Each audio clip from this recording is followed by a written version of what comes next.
Welcome back to Les Schwab Tire Center's Outdoor GPS, presented by Fisherman's Marine and Outdoor. Now it's time for your weekend tech tip, brought to you by Chevy Silverado. Welcome back, everyone. Now, you've heard me for years talk about bead fishing. Of course, like everyone else, all those talking heads on the internet, it's easy to talk about something that's easy. Well, there's so many different things and ways that you can do it. This is one that I'm kind of going to start gravitating to a little bit, right? I love to fish hard beads because I can triple wrap them. We've talked about this, where they will not move for nothing. Well, this is a way that you can use a soft bead and also make it to where it ain't going to move for nothing.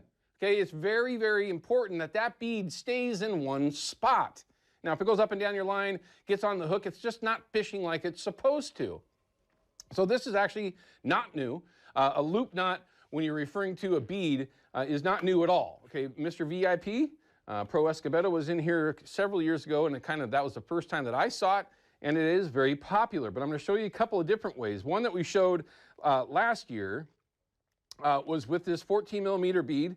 This is just a loop right here. It's an overhand knot. I think it's called a figure 8, to be honest, but I could be wrong. Anyway, it's just an overhand knot, and a lot of people are like, well, that's just going to break. And to be honest with you, that's the first thing that I thought as well. Turns out, Chris puts a lot more fish in the boat than I do each year with his clients, and he doesn't have any issues. So I'm going to take his word. I'm not going to discount that, right? But here's one way you can drop a 6 millimeter bead right on top of the loop knot, and I'm going to show you that in a second. And of course, that bead, in this case, is just one of the infused beads from Oregon Tackle, is not going to go over that. Myself, though, I don't like seeing that bead there.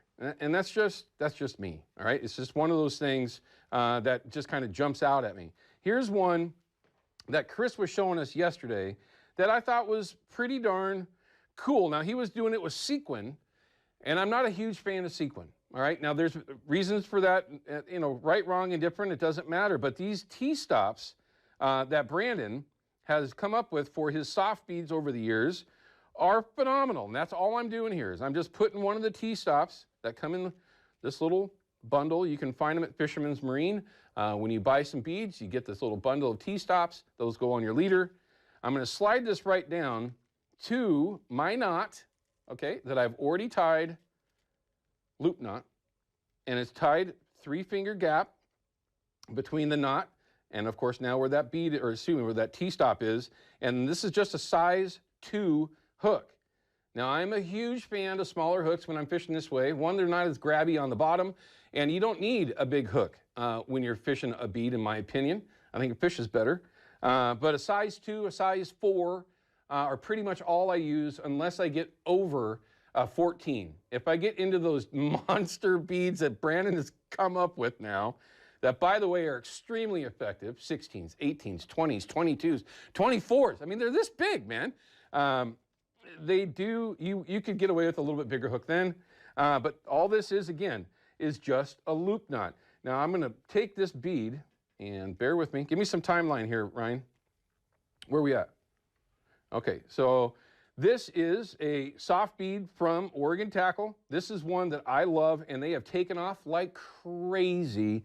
They are infused with the steelhead flavor from ProCure. I mean, once these hit the shelves, you can't, they're just gone. But anyway, I'm going to use one. I probably shouldn't so I could save it. But anyway, I love y'all. So now you just take and put that bead on, and I don't have my cheaters on, so forgive me. It's going to take a shot or two. Okay, there it is. Don't give me too hard of a time.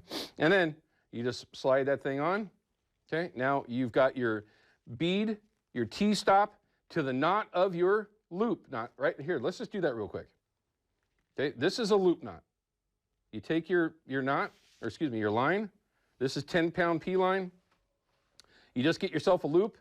You tie an overhand knot, okay? Don't overthink this. Now, you could double that if you wanted to.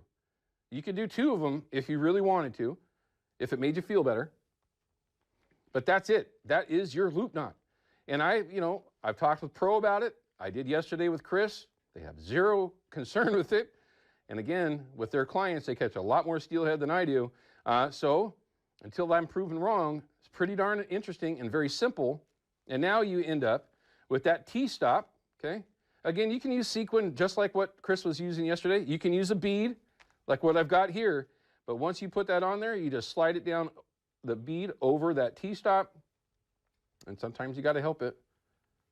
And once you get there, now you end up with your bead on the knot with your hook. Yes, it's got the loop there, but that soft bead is not going to move. A soft bead will get bit by a steelhead, and they will hold it longer than a hard bead. We've filmed it. We'll be back in just a couple minutes to wrap things up. That means go to break. See?